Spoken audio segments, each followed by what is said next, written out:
Buyer beware, and seller. Buyer and seller beware in this video. This is going to be a shorter video, quick, brief. Go ahead and start your clocks. I'm thinking about 10 minutes. Let's see if I'm right. And bonus points to you if you know what movie that's from. I'll give you a hint. I don't know if I've mentioned this in any other previous video, but it is the best movie of all time, period. You can drop in the comments, though, if you know what movie that's from, and then we can be best friends. Yes, this is a short video, but it is important. I mean, this video right here, the topic we're talking about, could save you thousands of dollars if you're buying or selling real estate. I think it's very critical that you understand this. And at the end of the video, I'm going to tell you what to do. If you were my own family member who I liked, if you were a family member who I actually liked, this is what I would tell you to do.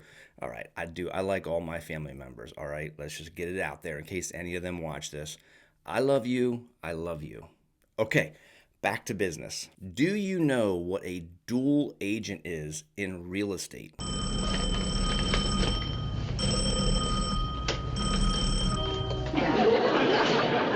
This is Smart. Maxwell Smart, Agent 86. Not that kind of agent. We are talking about a dual agent, someone who represents both the buyer and the seller for the same house.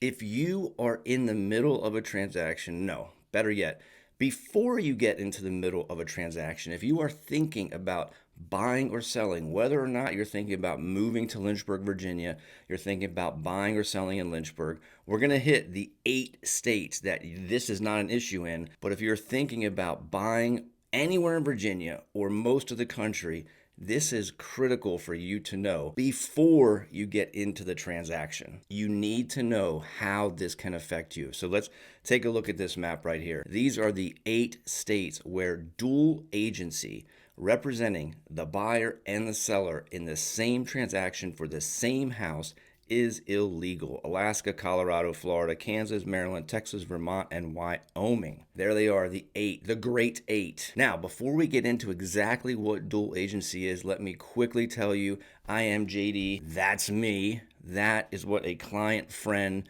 drew for me. Their child. They were clients. Now they're friends. Their child. You know who you are, Miss S. We'll just say Miss S. You drew that. Tell you what, we're going to get a frame for it, but for the time being, let's just put it up here. I love it. I am JD Miller. I work with that little international real estate company, EXP Realty, and I would love to help you if you are thinking about moving to in or around the Lynchburg, Virginia area. In fact, if you need help anywhere in the country and many parts of the world, if you just don't know who to call, you can call me and I could get you connected to someone. But specifically, Lynchburg, Virginia, if you're looking at moving, buying, selling, give me a call. There is my name and number. You see it. There it is. Give me a call. Send me a text. Send me an email. And as always, I would love it if you do the thumbs up value button here on this video somewhere. Also, I've noticed when I look at the analytics for this channel, about 50% of the people that watch the channel subscribe.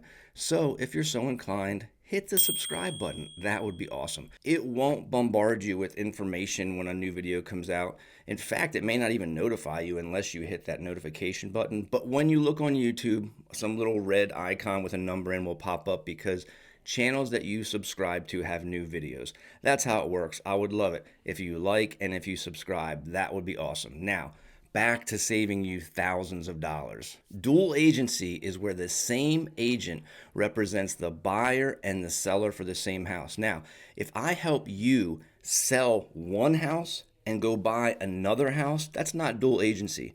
We're talking about the same house, the agent in the middle, and they got the seller on one side and they got the buyer on the other side. They're representing, quote unquote, representing both sides. I will not do this. In fact, I think it should be illegal in every state in the country. I don't think it's a good idea. I think it's a horribly bad, no good, rotten idea. Imagine if you were an attorney in a legal proceeding, and you said, I'll tell you what, I think there might be some good reasons here for me to represent both the prosecution and the defense. What? If you were the complainant or the prosecutor, the prosecution side, if you were the defendant, the one getting charged, you would not think this is a good idea. The same lawyer is going to represent both sides. Same in real estate. It is not a good idea. Let's talk about why. Some people try to say it's a good idea because it can streamline the process. It can make things go more smoothly. I say you actually want a certain amount of friction in this transaction because there are two distinct sides. We don't have to be enemies, for sure. We can do things cordially and nicely and professionally, but there are two distinct sides with two distinct goals, which we'll talk about in 1 second here. Some say the seller might get a discount. Now, typically, there is news going on about different people getting sued and different things working, but typically, the seller pays a commission to the listing broker. That broker then divides up a commission fee. He'll pay the listing agent, he'll pay a cooperating broker, and then that gets divided up amongst the buyer's agent. So typically the seller decides, and it's negotiable, average between 5 and 6%, that the seller says this is the commission that's going to get paid out. So some people say, hey, if you are an agent representing the seller and the buyer, sometimes you might get a discount. If I'm that agent, and I won't be. If I'm that agent, I might say, hey, Mr. Seller, instead of 6%, instead of 5%, I'll represent both sides and I'll only take 4%. Sounds like a good deal, right? The seller saves 1% or 2%. Yeah, but what are they giving up? I really believe the only person that this ultimately benefits is the agent when the agent represents both sides. The problem, the glaring huge problem, is competing and conflicting interests. In this situation, you as the agent have to remain neutral. You cannot prioritize seller over buyer or buyer over seller. How can you do that? For the seller, you want the highest price possible for their home. For the buyer, you want the lowest price possible for the home they are buying. A high price is great for the seller and the agent because their commission is going to be higher. A high price is not great for the buyer. And conversely, a low price is great for the buyer, not so much for the agent, because the agent doesn't get paid as much. Now, of course, if we are an agent with integrity, then we're not going to be swayed by how much we're going to get paid in a particular deal. However, I like to remove all doubt and not put me in the middle of this situation. There are serious limitations on what you can do as an agent representing both the seller and the buyer. You can't advise either side on offers, counteroffers, terms, prices. You can't advise either side on repairs, what should be asked for or requested, what should be given and agreed to. You cannot say, hey, I know that this party will pay more, or this party will pay less, or they'll accept less. You can't do a lot of things. What if the seller needs to move quickly? They need fast money. Maybe they have financial issues. Maybe there's a divorce. Maybe they have another house they're under contract for that they are about to lose if they don't lock up this deal right now.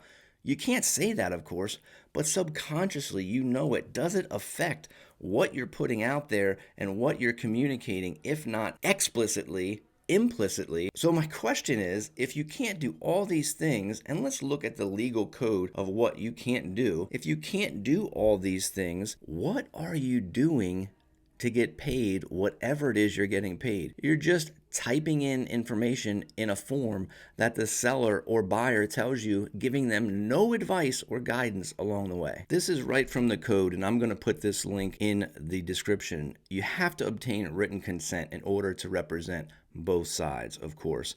And that written consent has to look somewhat like this. It has to have all this information in here.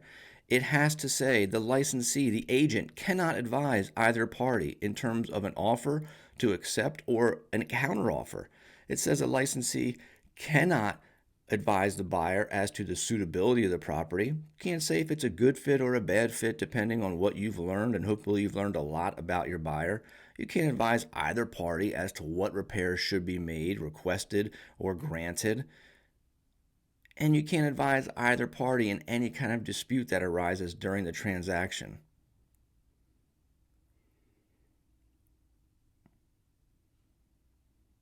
And then, of course, there's a little section in there that says, hey, if you're the buyer and you want to pay another agent additional money to actually represent you, you can do that. Man, this is not a good thing. And I do not believe that agents who are representing both the seller and the buyer in a transaction actually follow that legal guidance, the rules. I don't believe it. If they're doing that, buyers and sellers would say, what are you doing? What, I'm doing all the work here. What are you doing? None of your expertise and your information and your skills and your ability to work in this situation is being used. What are you doing?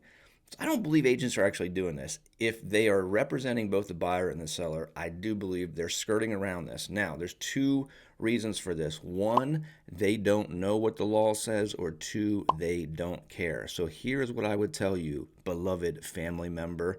If you are getting into a real estate transaction in any of the 42 states that are not on that 8-state map that we looked at, I would do this. Ask any potential agent, will you work as a single agent and only represent me? Or would you represent the other side and work as a dual agent if that situation came up? If they say, I would work as a dual agent, then I would ask them, how will you advise me on price and terms? How will you advise me on what repairs I might ask for? I would ask specifically, is there a difference in the representation I would get if you were a single agent representing only me or a dual agent representing both sides? If they don't talk about all the things that we just talked about, all the pitfalls, all the regulations, all the restrictions, if they don't mention that, they either do not know or they do not care, and that is a bad thing. Look, I'm not trying to call out other realtors, other agents. I've said many times on many different videos, there are great agents all over the place. You don't have to call me. If you want to call me, there's the number and the email. You don't have to call me. If you have your own agent that you love and you respect and you are tight with, and they're your guy or they're your gal, go with them. But I would have this discussion because it is impossible legally to really look out for the best interest of both sides if someone is playing the role of dual agent. Now, maybe in other states, dual agent means something different. This is a legal caveat here. I got to put this on here as a postscript. In other states, dual agent may give different latitude. You may be able to do different things. So, man, if you're working with an agent that you love in California and they can do dual agency and it means something different and they can actually look out for your interest, great. You can drop a comment there and let me know. JD, it's not like this in blank state. It's not like this in North Dakota. But in Virginia, man, you are not getting represented well if you have a dual agent, or you're not getting represented legally. So there it is, a quick short one. What did we hit on the timer? 10 minutes, 10 and a half minutes, 11 minutes? I'm not sure. Like, subscribe, tell me what video that opening clock scene was from, and we can be best friends, and I'll see you on the next video. Thanks for watching.